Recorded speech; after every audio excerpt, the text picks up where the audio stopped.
I have 6 months to live, perhaps less, and I require an heir.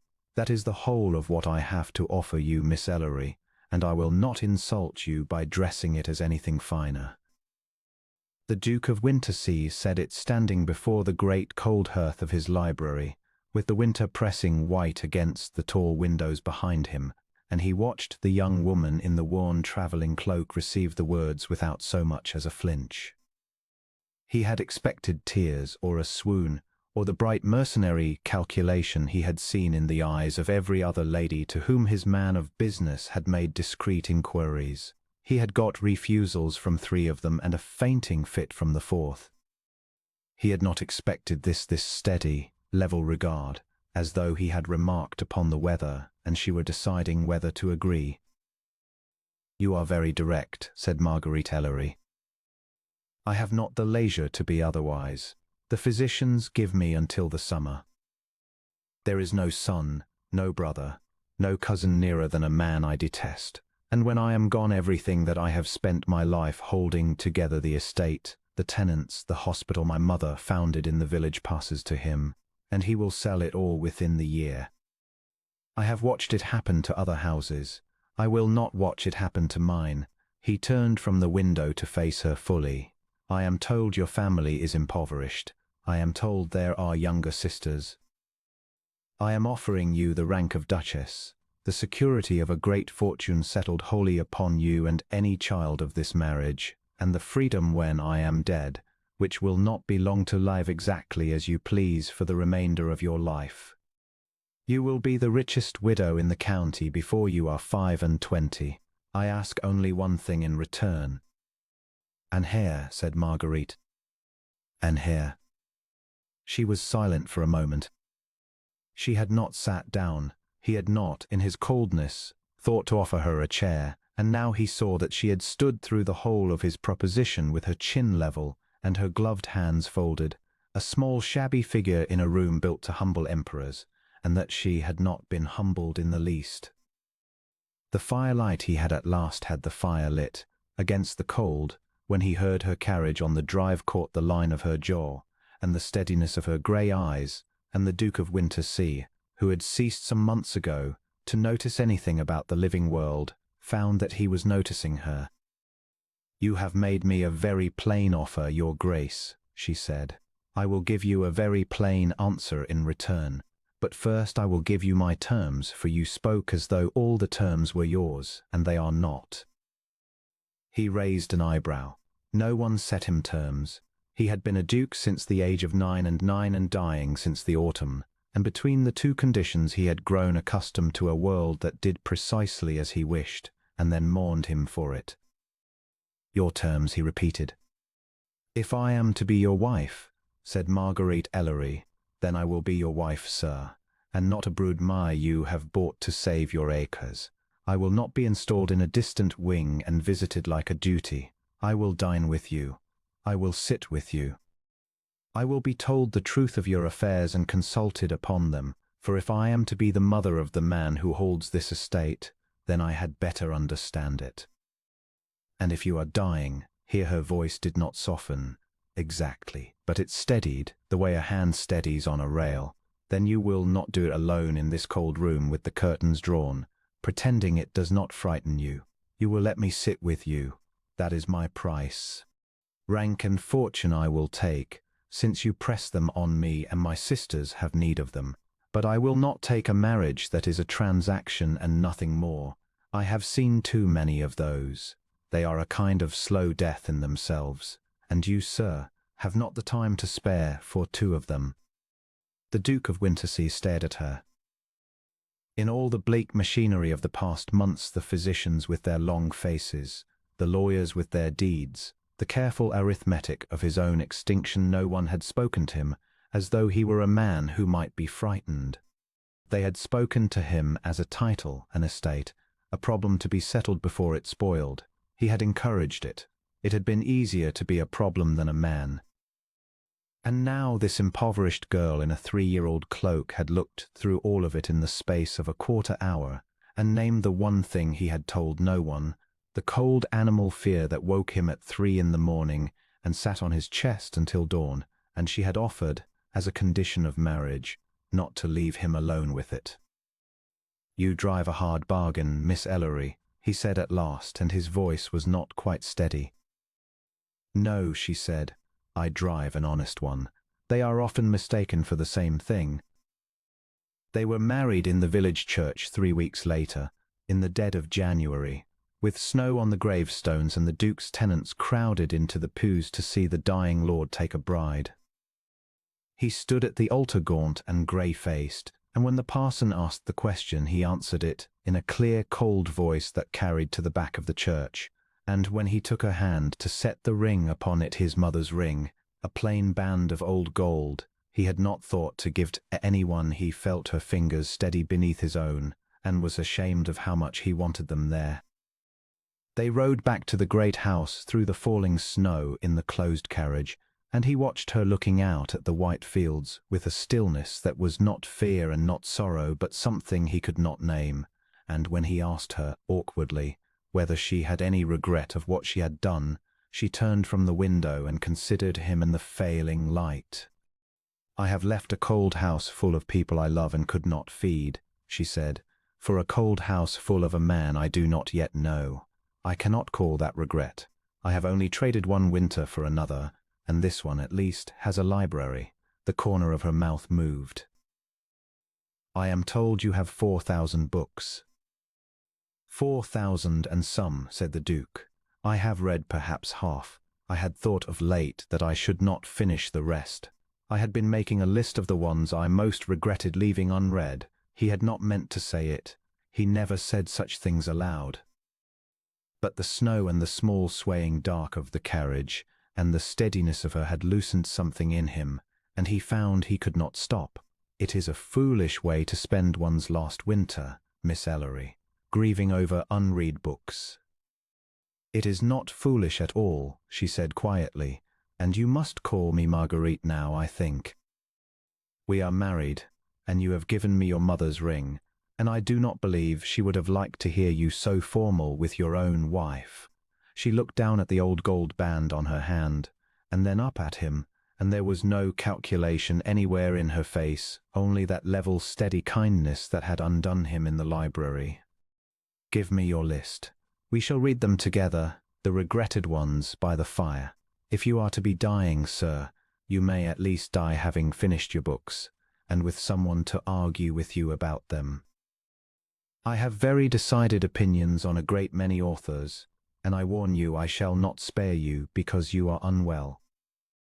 The Duke of Wintersea looked at his wife of 3 hours, who had just promised to spend his dying upon his unread books and her own sharp opinions, and felt, somewhere beneath the cold weight he had carried since autumn, the first faint stir of something he had thought gone out of him forever. He did not know what to call it, but it had begun in that carriage in the snow, and he carried it into his house with him like a coal kept alive against the wind. He had meant to keep his distance. He had built his whole proposal upon distance, the convenient marriage, the heir, the rich free widow walking away from his grave. But he had reckoned without the simple wearing fact of her company, and she had set it as her price, and so he could not avoid it. She dined with him, as she had said she would. The first evening they sat at opposite ends of a table 30 feet long and said nothing, and the second evening she came down and calmly directed the footman to set her place beside his, and after that they talked. She asked him about the estate, and he told her the drainage in the low fields, the dispute over the mill, the school his mother had wanted and never built, and she listened with that same whole attention she had given his proposal, and she had opinions, sharp and sensible ones, and within a fortnight he found that he was saving things up through the long grey days to tell her at dinner, the way a man saves a fire to come home to. She sat with him as she had said she would. When the bad nights came, the ones where the fear sat on his chest, he would find her in the library before dawn with a branch of candles and a book, having heard him moving, and she would not fuss or pity him.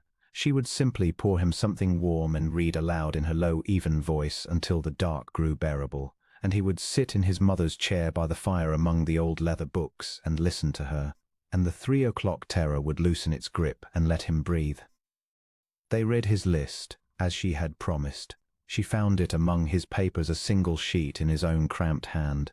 The books he had most regretted he would not finish, and she did not remark on what it was, only carried the first of them to the fire one evening and began.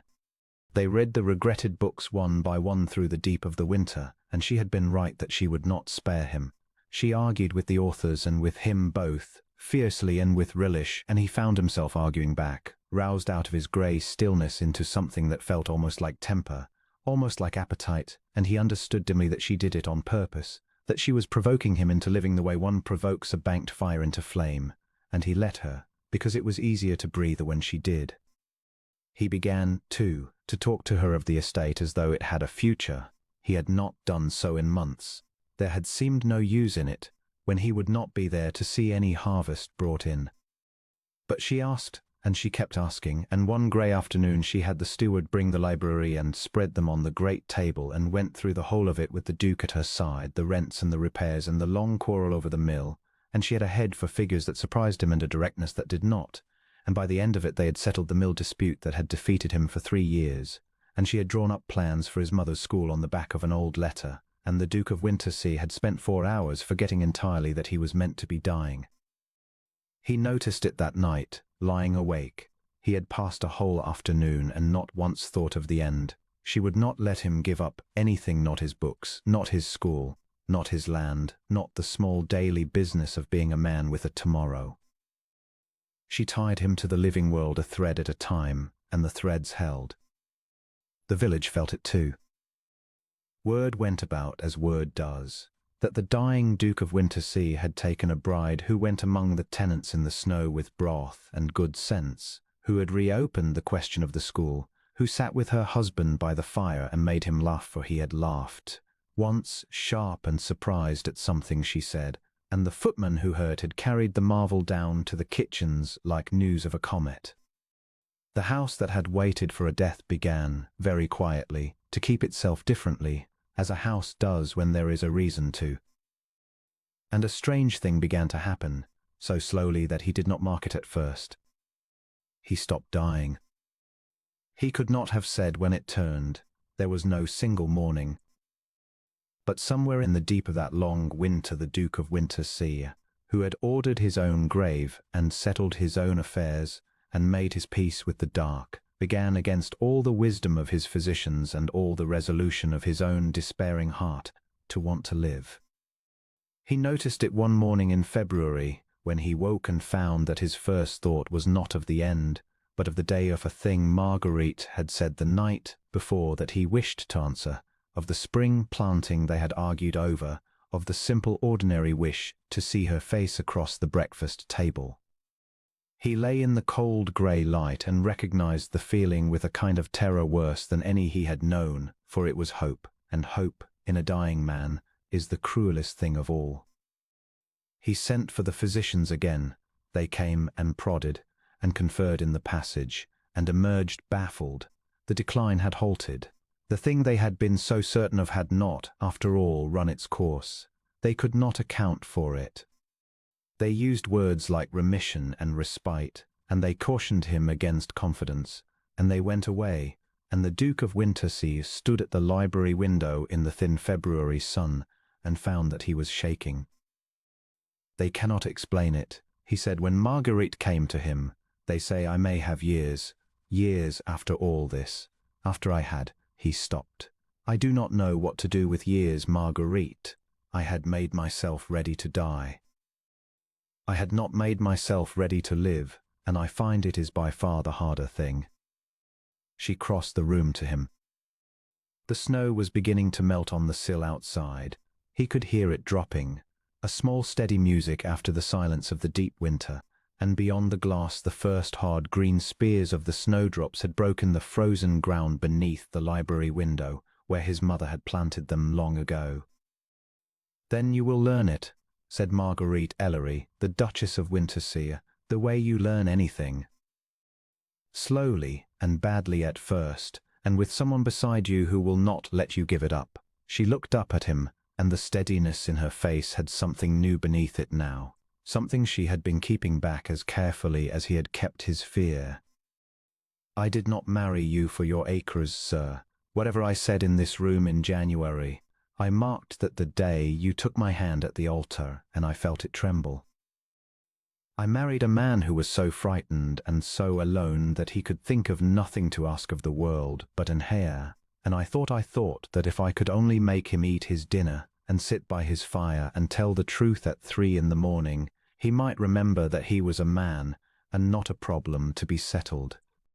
I did not expect, her own voice caught at last.